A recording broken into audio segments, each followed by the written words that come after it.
Ever heard of the Hexenzirkel? As the spooky name suggests, it's a secret society. Once upon a time, it even challenged the Animal Archon himself. But he replied, "Let us make music, not war, and resolve our conflicts through song." From then on, the mages would only ever convene in the woods, in the skies, or on the edges of cliffs. At these tea parties, they discussed their stories and secrets and resolved their differences, as the tea and cakes bore witness to their pledge never to fight amongst themselves. Yesterday I snuffed out the life of my beloved. He had grown old and was extremely sick. He loved me dearly, so I took his fate in my hands and ended his pain. I'm raising a son. Of all the children I had, he's the only one left. But I suppose that still makes me a mother. My lifespan is nothing compared to yours, so I wish to leave you with my storybook. Actually, maybe you can pass it on to your children one day. Oh, this looks interesting. Let me scry. My dear sisters, we mustn't let prophecies threaten our bonds of friendship. Even the most frightening witch was once a little girl, and growing up can be so tough. Sometimes we all need to vent our troubles to the wind. Even if the nations go to war, or the sky falls down, the mages' tea parties shall forever be held around this table.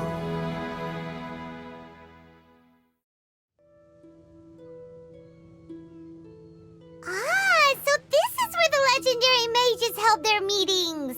That's right. We often met here to chat and have tea.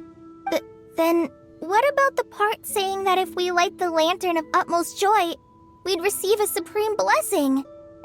About that. I never expected anyone other than Jay to actually read the full contents of that prophecy. It's a little embarrassing. The truth is, that prophecy was actually just a letter that we sent to Jay as a group the day before her wedding. So it was indeed written by all of you. I must thank you for resisting the urge to immediately reveal the truth to everybody, Albedo. Knowing you, you probably figured out everything the moment you laid eyes on the message. No, it took me a little longer than that. A flower that is not of this world, a guide who will never get lost, one who would never lie, and a legend that never ends. These 4 descriptions signify 4 individual mages. When a member of the organization had to leave the group to spend the rest of her days with her beloved, the other mages would write down this prophecy and send it to her to invite her for a final get-together. A flower that is not of this world signifies, of course, flowers that do not naturally exist in this world. This is the signature of our full name, Rhindaughter, also known as Gold. If there's anyone in this world who could create a flower species that does not yet exist, it would be her. The guide who will never get lost is N, otherwise known as Nicole. You may not have encountered her yet, but she is a truly extraordinary woman who has made this world's direction and order her subject of study. Some of you may be fortunate enough to have already heard her voice. Like a prophetess, she will only speak to guide people toward the truth when a change has occurred in the world. She has a tendency to suddenly speak in someone's mind without any warning.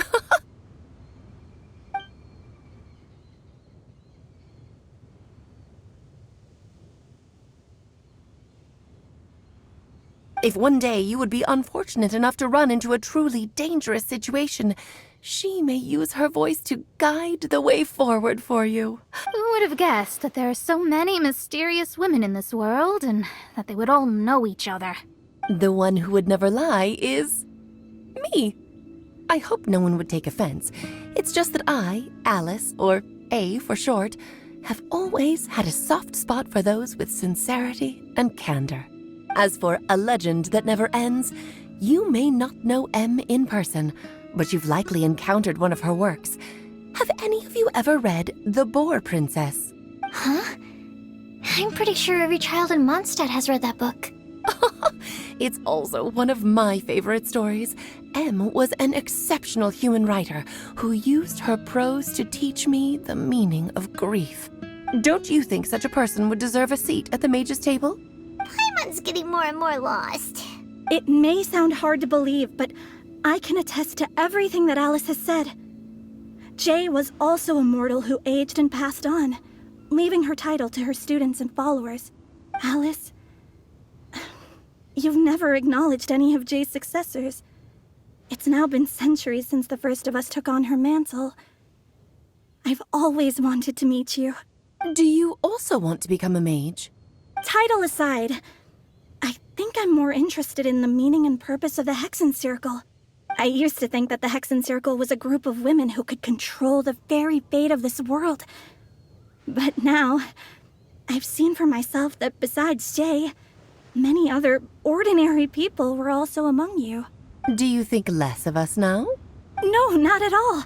My interest has been piqued, and I'm now even more drawn towards the idea of becoming a mage. You're right. I've never acknowledged any of Jay's successors. But you are different.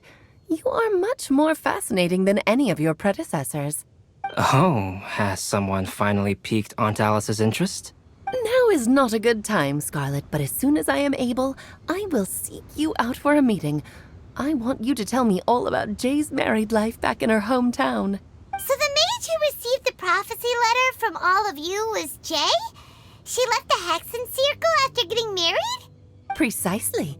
There was only one way the letter could have been interpreted. She would have known what we meant as soon as she saw the message. We were just asking one thing of her. Please come to see us again. Before you go and settle forever with your happiness, please come share some of it with your best friends and sisters. So, the Supreme Blessing actually meant... All journeys are fleeting and will eventually come to an end. What will give us the most fulfillment and happiness in the end are those who will greet us at our journey's destination. Dear child, I believe you can also understand what I am talking about. We women will always have many troubles and encounter pains and frustrations that will keep us up at night. But no matter how hard things may become, we will cross mountains and oceans to see our best friends again, regardless of how many years have passed or how far the distance may be. As long as we can be with our beloved friends, our hearts will be filled with joy. To us mages, that's what being supremely blessed is all about. I still don't get it, but I do know that all the mages are Mom's best friends. If you ask how I see it, the Hexen Circle is just a group of ladies that I spent my youth with. Anyway, I'll introduce some of the other members to you all later. I still have a few things to attend to, so this will have to do for today. Bye, Mom. Todoko says bye, too. Goodbye, darling, and farewell to all of our other friends as well.